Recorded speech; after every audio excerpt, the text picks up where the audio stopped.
Hello there and welcome. I'm Bob Proctor. You know, I'm continually asked, Bob, how do you study? Because I teach some pretty valuable information and I've been teaching it for a long, long time. I started off studying Think and Grow Rich. And I started to listen to recordings by Earl Nightingale in Chicago. And one day we were in a sales meeting. We were listening to Earl Nightingale's recordings. And I said, gosh, I'd love to meet that guy. And one of the salespeople said, no, you wouldn't. No, you don't. He said, if you wanted to meet him, you'd go and meet him. And I thought, damn, he's right. Now, I was living in Toronto. Earl Nightingale was in Chicago. They're an hour earlier. They're on Central Time. We're on Eastern. So at any rate, I went to the phone. It was very early in the morning. And somebody answered the phone at the Nightingale Conant Corporation. And they said, I asked if I could speak to Earl Nightingale. They said, well, I'm sorry, Earl's not in yet. But I'm sure that he'd be happy to speak to you when he comes in if you want to leave your number. So I left my number. And then I got busy doing whatever I was doing, and I forgot I had called him. And then a little while later, somebody said, hey, Bob, you're on the phone. And I picked up the phone, and he said, hello, this is Earl Nightingale. Well, I almost dropped the phone. All of his recordings, he starts by, hello, this is Earl Nightingale. I spent an hour with him. I got an appointment. I went to Chicago and I visited him. He was at 333 North Michigan. I'll never forget this. I got in his office. I was very nervous at first, and then I calmed down and I started to make headway. And I asked him all kinds of questions. He had a thing sitting on his table or on his desk like this. This is it. And look. And I asked him, I said, Earl, what is that? He says, it's a book holder. And I said, well, what does it do? He said, it holds the book open at the pages I'm studying. And I said, well, you'd have to move those clamps that are holding it every time you want to turn the page. He said, I don't want to turn the page. I said, what do you mean? He said, I keep reading the same page until I see myself doing it. Now let me read to you what I've been reading for a long, long time.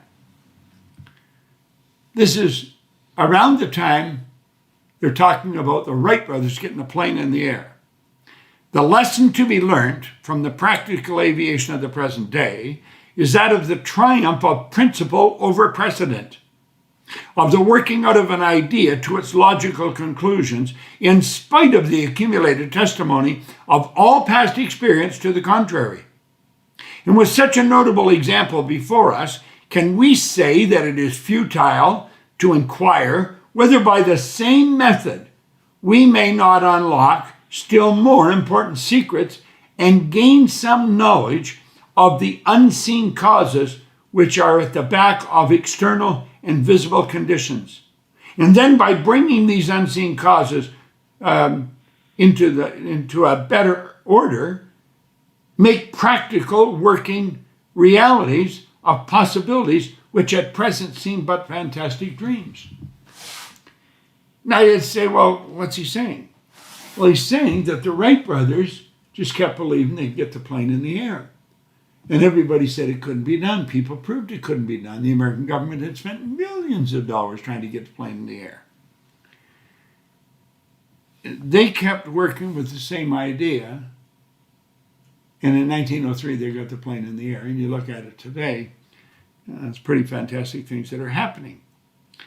Well, you see, when I'm working at things, there's a ceiling, and I think, well, I don't think we can do more than that. Reading this would cause me to think that there is no ceiling. It doesn't matter how many times I've tried and failed, you try again. And so by reading this over and over and over again, through repetition, I'm fixing this idea in my mind. Now, if you've got a good book, get a book holder. I have a client that started selling these book holders. They've had them made. They're phenomenal. And it's at NorasGold, NorasGold, NorasGold.com.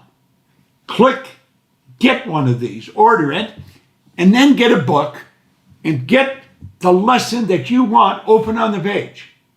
Now, I've been doing this since, well, it was around 1966. And before that, it'd be around 65 that I went to visit him.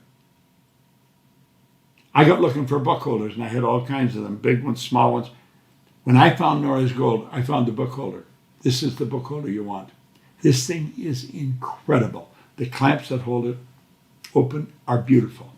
And this book sits before me on my desk all the time. You see, I learned a long time ago that it's the repetition of ideas that creates success. You've got to plant that idea in your mind over and over and over and over and over and over and over again. Soon it gets fixed in your mind, and that turns into a habit. Stop and think of all the habits you've got. From the time you wake up in the morning, there's a habit, just things you do.